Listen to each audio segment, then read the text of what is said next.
Par ici, venez. Nous discuterons dans le salon, loin de tous ces avocats. Rappelez-moi votre nom ? Arthur. Ah oui, oui. Mon époux ne va pas tarder, hein. Une petite affaire à régler, vous savez. Ouais, le travail. Non, son transit intestinal.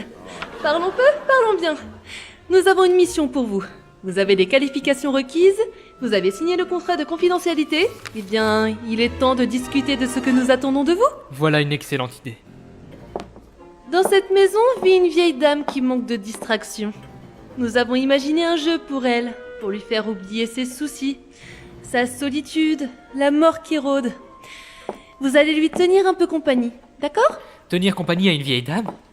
Quel genre d'acteur vous cherchez au juste ? C'est simplement un petit jeu pour répondre à ses caprices. Oui, mais ça n'est pas rassurant du tout, en fait. Bon, écoutez, vous devrez la séduire. Hein ? Entrez dans ses bonnes grâces, entrez dans son jeu. À la fin, elle vous désignera comme son héritier et signera des papiers. Cela fait partie du jeu.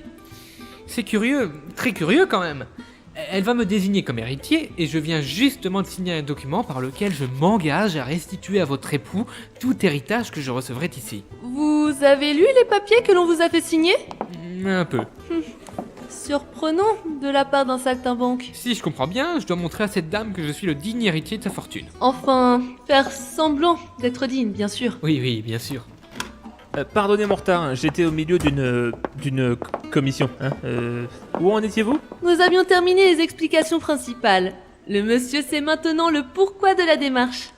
Vous arrivez à point nommé pour lui dévoiler le comment. Très bien. Alors, laissez-moi vous parler de maman. C'est une femme hors du commun. Vous vous en rendrez compte, elle a une énergie incroyable. François ! Bon, bien sûr, elle a son tempérament, des sautes d'humeur. Elle peut hausser le ton et vous menacer physiquement, mais ne soyez pas effrayés. Elle vous frappera pas si vous n'êtes pas effrayés. Et elle déteste les gens qui ont peur d'elle. Alors, elle les hait, elle les méprise. C'est épouvantable, hein. Vous n'en avez pas envie, hein ? Non, c'est vrai. Bon, ne soyez pas trop sûr de vous non plus, hein. Ne lui tenez pas tête sur des sujets aussi sensibles que la géographie, par exemple, ou le calcul mental. Ne vous aventurez pas non plus sur le terrain de la morale, ni sur celui de la religion. Elle se ferait un malin plaisir de prendre la position opposée à la vôtre. Elle fait toujours ça. Aujourd'hui encore, j'ignore complètement si elle croit en quelque chose. Et on s'en fout. Mais vous, restez prudent. Parlez-lui patrimoine, architecture. Vous vous y connaissez ? Sans plus. Alors, posez-lui des questions. Elle adore donner son avis. Ah, pensez à avoir un prénom composé aussi. Elle adore les prénoms composés. N'a-t-elle pas appelé son fils François ? Ne soyez pas impertinent. Avec elle non plus d'ailleurs. Enfin, si. En fait, vous pouvez, mais juste un peu, hein. À vous de trouver le bon dosage, en fait. C'est pour ça qu'on vous paie. Je commence quand ? Elle rentre de Davos aujourd'hui. Vous serez là à l'attendre gentiment dans le boudoir. Donnez l'impression d'avoir attendu des heures en vous rongeant les seins. Et surtout, ne manifestez aucun mécontentement, hein, parce que... Vous voulez que j'ai l'air maso ? Ah, je n'aurais pas dit ça comme ça, mais... Oh, je vais faire de mon mieux, je vais me composer un personnage qui... Pas la peine, j'ai pensé à tout. Voici une fiche qui précise qui vous devez être. Merci. Ah, je vais devoir m'habiller en conséquence. Un chauffeur est à votre service pour le shopping. Et voici une carte bancaire pour vos achats. Pensez à demander un reçu surtout. Merci, madame. François, j'espère que nous ne sommes pas en train de faire une grosse erreur.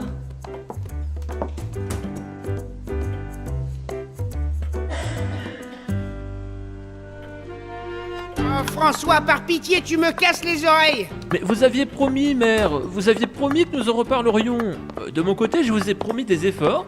Ernest Antoine s'est trouvé une fiancée avant-hier, une demoiselle de haute naissance en plus, hein. Ses ancêtres étaient des brutes sanguinaires, comme vous les aimez. Peu me chaud, François. Les vieilles maisons nobles désargentées ne m'intéressent pas. Ces gens-là sont prêts à toutes les bassesses pour regagner un peu de prestige.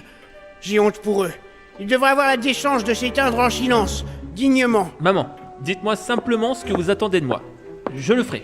Je vous jure que je le ferai. Cesse de mendier Pardon. et cesse de t'excuser. Oui. J'ai pris ma décision, François. Dans la pièce d'à côté se trouve un jeune homme qui correspond au profil que je recherche. S'il me convainc qu'il en est digne, il héritera de tout. Oui, ça je sais, oui. Sauf si... Sauf si... Sauf si je meurs, bien sûr, avant de signer les papiers. Ah, Tu n'as qu'à m'étrangler, me briser le cou, me défenestrer, me défoncer le crâne, ou bien m'empoisonner. je ne ferai jamais une chose pareille. Eh bien, si tu ne sais rien faire de tes 10 doigts, ne t'étonne pas de rater ta vie. Maintenant, laisse-moi. Ah.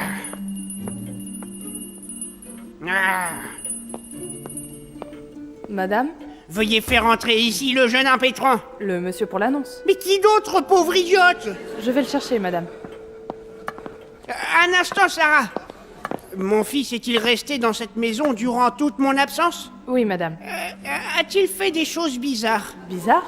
A-t-il fouillé la maison à la recherche de documents ou glissé du poison dans mon chéri? Il a fouillé un peu, mais j'ai tout rangé, madame. C'est tout? Oui, Eh bien, vous jetterez toutes les bouteilles de la maison. oui, madame. Maintenant, hâtez-vous un peu de faire entrer ce jeune homme. J'y vais, madame. Madame, je vous présente mes plus respectueux hommages. Oh, vous êtes bien urbain. Approchez-vous que je vous vois. Est-ce là une nouvelle mode? Que nenni, madame. La nouveauté a pour moi des parfums de décadence. J'ai plaisir à l'entendre. Louis-Augustin de Blajac Chancel. Je lis dans le dossier que vous avez fourni avant d'être convoqué que vous avez étudié les sciences politiques. Tout à fait. Et ces études vous ont-elles été profitables? Les enseignants, malheureusement, sont une nouvelle caste de technocrates arrogants, arc-boutés sur leurs privilèges. Voilà qui est bien dit. Prendrez-vous un peu de thé? S'il vous plaît d'en prendre, je vous accompagnerai avec moult joie. Vos opinions politiques? Madame, je ne serais pas ici si je n'avais pas exactement les mêmes que vous. Parlez-moi un peu de votre famille. Les Blackjack Chancel ont une ascendance qui remonte à Godefroy de Brouillon, à Clovis et à Pépin de Herstal. En outre, il se trouve que par la branche maternelle, j'ai pour cousin au 7e degré Georges Clooney. Vraiment? Oh, je le trouve très appétissant, moi, ce jeune homme. Quelle coïncidence, je l'ignorais totalement. La branche maternelle de ma famille remonte également jusqu'au pape Clément. Un pape, comme c'est piquant.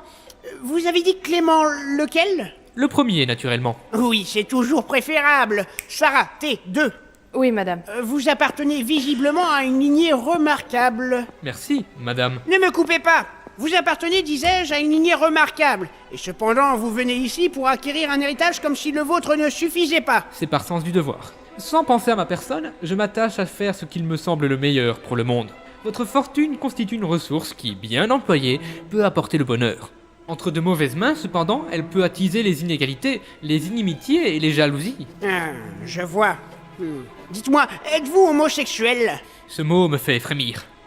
Il est détestable. L'acte d'amour n'est envisageable que dans l'accomplissement du devoir conjugal, conformément au commandement divin. Et si je vous dis que les commandements divins ne sont qu'une sécrétion superstitieuse d'une vieille peuplade d'éleveurs de moutons demeurés? Alors, je vous avouerai que mon opinion est semblable. Mais qu'en certains domaines, ces superstitions rejoignent avantageusement mes propres jugements. Vous êtes donc un tartuffe? Un hypocrite? Un comédien? Un comédien!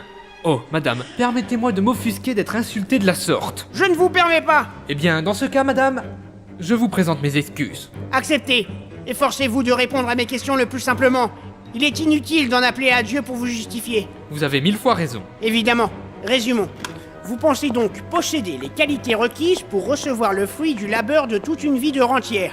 Outre la caution que vous apporte mon pédigré, madame, j'ai pour moi une noblesse sans faille, le sens du patrimoine. J'ajoute, même si c'est un détail, que je me défends plutôt bien au calcul mental. Autre chose, madame? Ah mais dégagez! Bien, madame. Votre dossier, monsieur Blackjack, repose donc essentiellement sur des morts. Prendrez-vous un sucre? J'ai cessé de croire en l'hérédité des vertus humaines. Pour ce que j'en comprends, la génétique, c'est une chose qui, par le biais d'erreurs successives, a transformé une espèce de poisson en chimpanzé, puis en homme. Ce qui ne correspond pas du tout à ce que je pourrais appeler un phénomène d'une grande fiabilité. La création de l'homme, au bout du compte, me semble au contraire plaider pour l'exemplarité morale de ce phénomène. Dans le même temps, il a produit l'ornithorynque et le phacochère. Et les acariens. Et les virus. J'entends bien, oui, j'entends bien. À vrai dire, je ne crois pas beaucoup à ces histoires scientifiques. Tout cela n'est que théorie. Les qualités que vous revendiquez ne le sont pas moins. Et puis j'ai lu quelque part que se prévaloir de ses ancêtres revient à chercher dans les racines les fruits que l'on devrait trouver sur les branches. Mais les racines, celui qui a écrit cela n'a jamais mangé un bon hachis parmentier.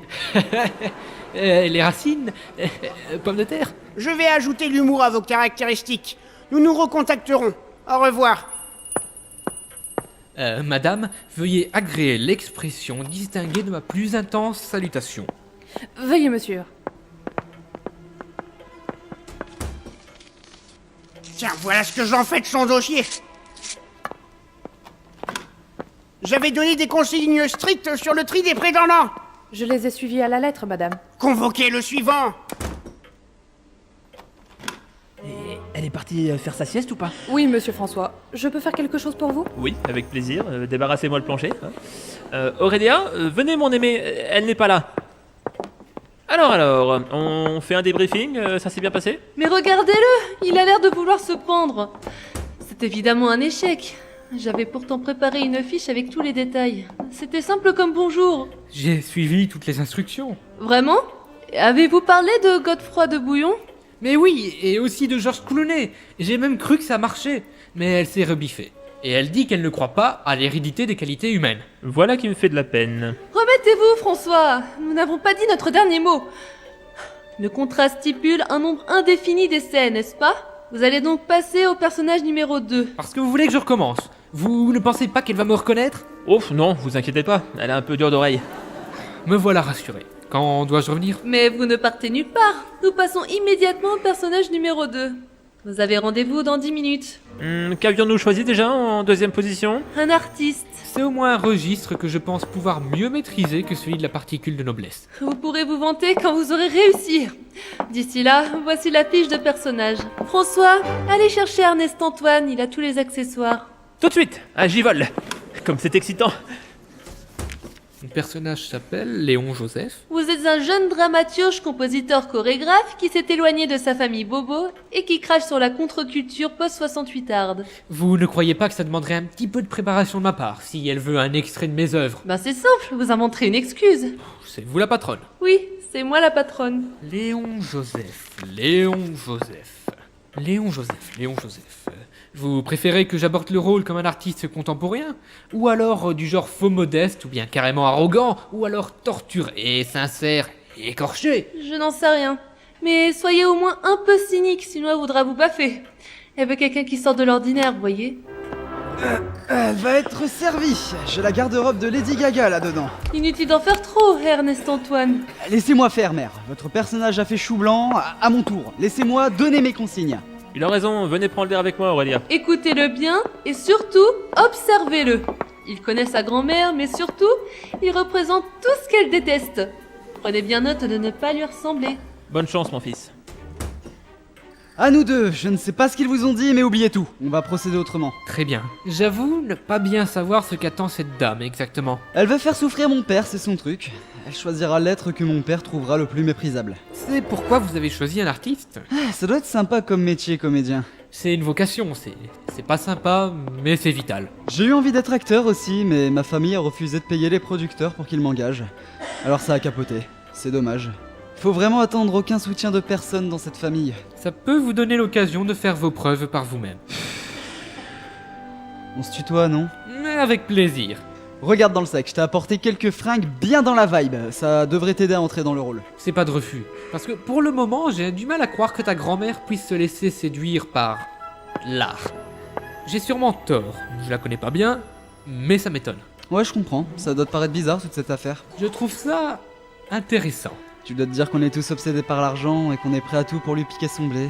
Non, non, je ne juge pas. Moi aussi, je fais ça pour l'argent. Et il faut bien manger. Très juste. Moi, je pense que l'argent ne fait pas le bonheur. Mais tu vois, ça permet d'aller en Rolls sur la côte pour déjeuner dans un grand resto avec des putes, puis de les amener sur un yacht pour faire la fête toute la nuit. C'est pas grand chose en soi, mais ça permet de tolérer un peu le malheur, d'une certaine manière. Ça, c'est bien possible. Les fringues te plaisent? C'est-à-dire, je ne vais pas passer inaperçu. Il est pas un peu court, ce pantalon? C'est un pantacourt. Vas-y, mets-le. Je vais peut-être aller me changer à côté. Mais non, vas-y, on est entre nous. Tu vois, je suis un petit peu putique. Tu comptes discuter mes ordres longtemps? Ah, l'argent, toujours l'argent. Ça a complètement pourri ma vie. Je suis sûr qu'il doit y avoir tellement de satisfaction à se contenter de moins. Compter son budget à 1000 € près, ça doit être excitant. Je suis sûr que les pauvres contemplent leur fiche de paye avec des larmes dans les yeux. Parce que pour eux, ça a de la valeur, de la vraie valeur. La valeur de leur travail, la sueur de leur front. Je sais que ce n'est pas mon monde à moi et que je ne comprendrai jamais vraiment ce que ça fait. Mais pour autant, je crois que j'ai une qualité qui leur fait défaut. Moi, je ne suis pas jaloux de leur petit bonheur sincère, de leurs petites ambitions raisonnables. Mais l'inverse n'est pas vrai, bien sûr. C'est pour ça que j'évite de les fréquenter. Leur obsession pour l'argent des autres est trop envahissante. Ah, d'accord. Tu fais du sport? Pas tant que ça. Ça tombe bien, je dois me remettre au sport. Je manque de motivation. Vous me parliez de votre dégoût pour l'argent. On se dit-tu? Je n'ai pas parlé de dégoût. J'aime beaucoup ton parfum. Tu as vraiment une très belle peau. Attends, ne te rhabille pas tout de suite. Prends le temps de t'imprégner de ton personnage.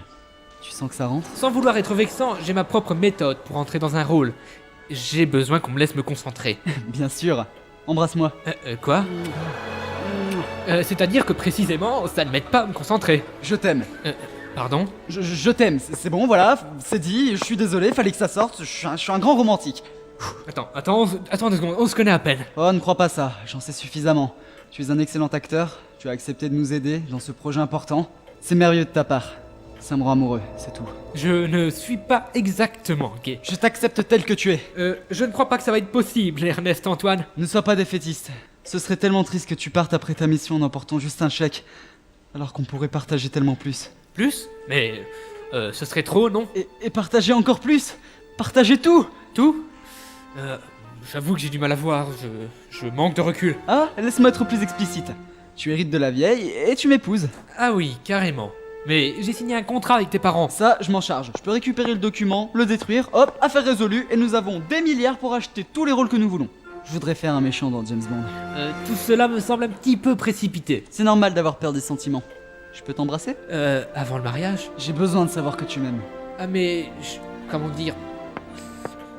Bon, oui. Oui, je t'aime. Tout à fait.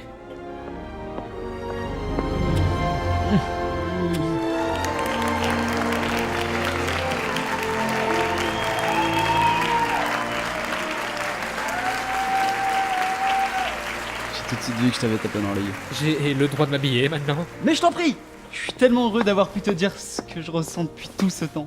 Depuis ce matin? J'aime pouvoir compter sur quelqu'un. J'ai confiance en toi et j'espère que toi aussi. C'est moi qui ai eu l'idée de l'artiste, c'est de la psychologie inversée. Mémé affiche toujours un tel mépris pour les artistes. En même temps, elle file du fric au nom du mécénat à des types qui font des bouses atroces. Alors je me suis dit qu'il y avait anguille sous roche. Bien vu. Je te laisse te préparer, notre avenir repose sur ton talent. N'oublie pas que je t'aime.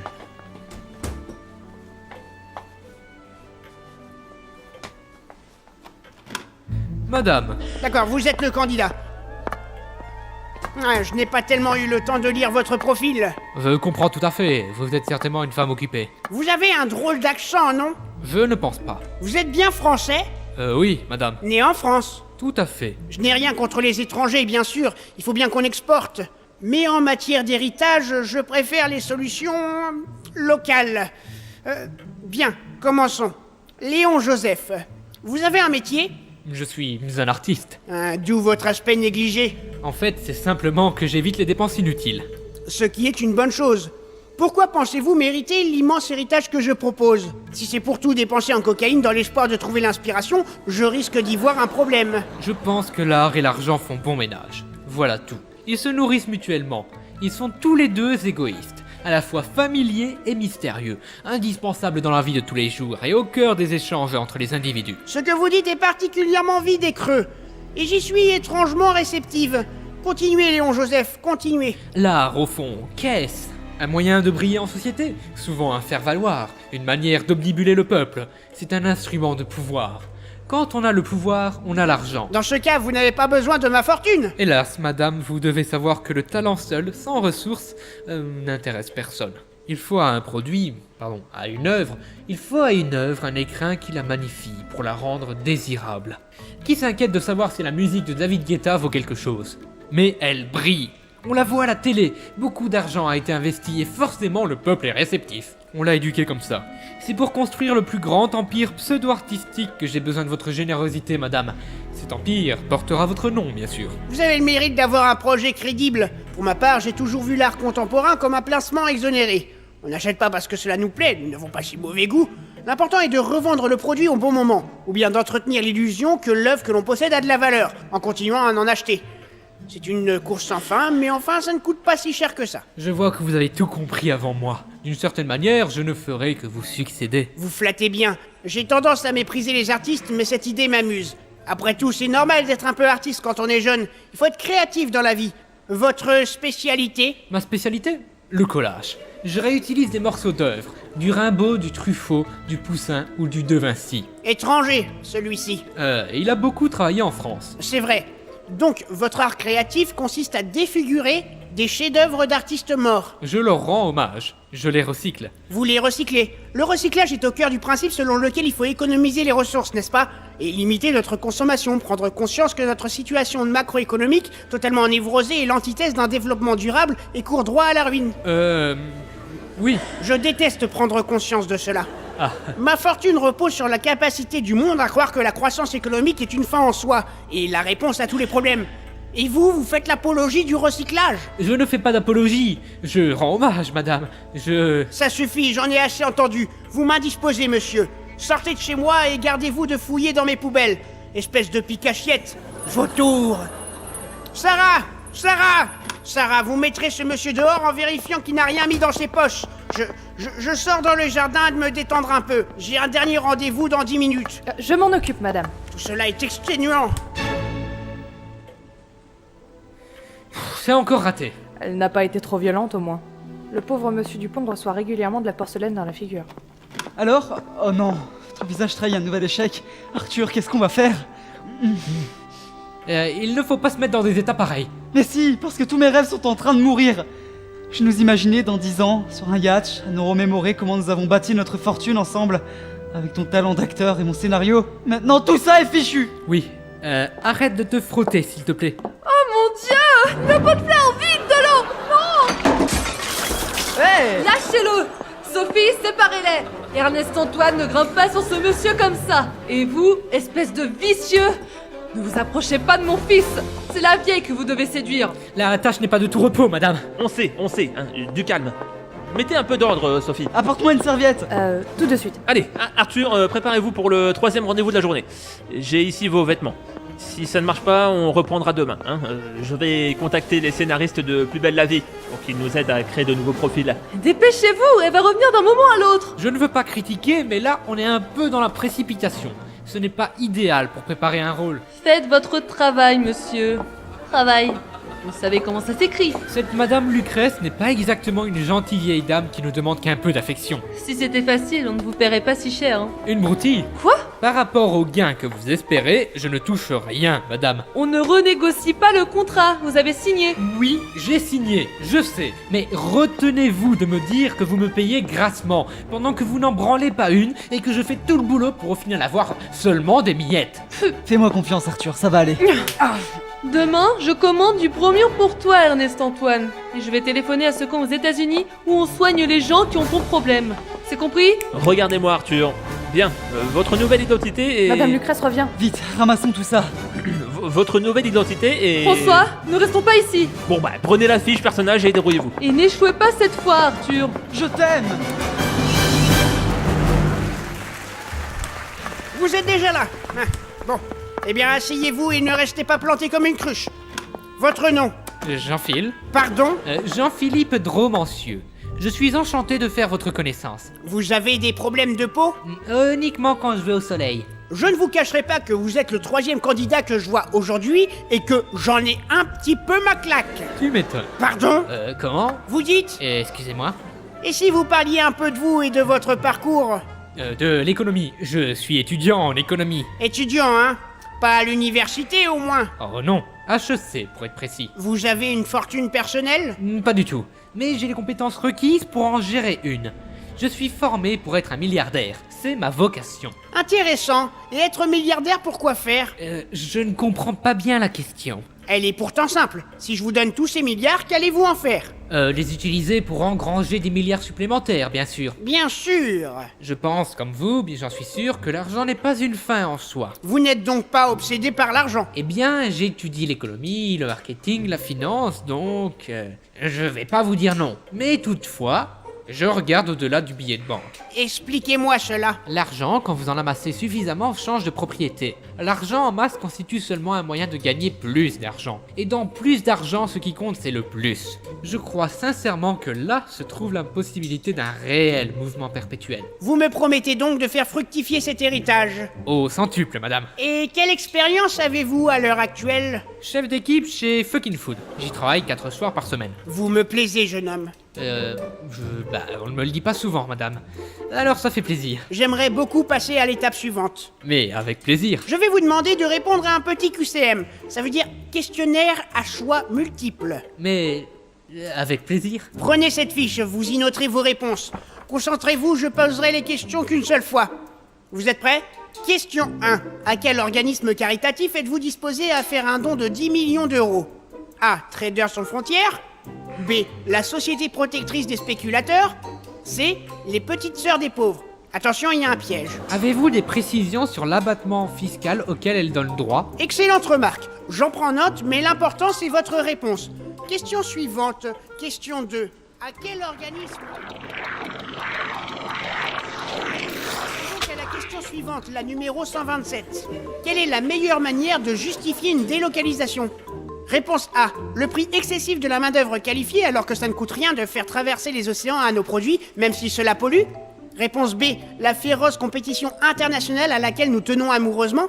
Réponse C. La nécessité de remettre en cause tous les acquis sociaux qui sclérosent notre économie et empêchent l'entrepreneuriat. Ah, celle-ci est très difficile. J'ai envie de combiner A, B et C dans tous les ordres possibles. J'aime beaucoup votre manière de penser, Jean-Philippe. Merci, madame. J'en viens à la dernière question. Comment définiriez-vous l'héritage?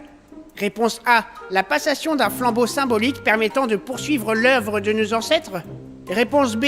Un coup de pouce qui permet de financer la construction d'une véranda.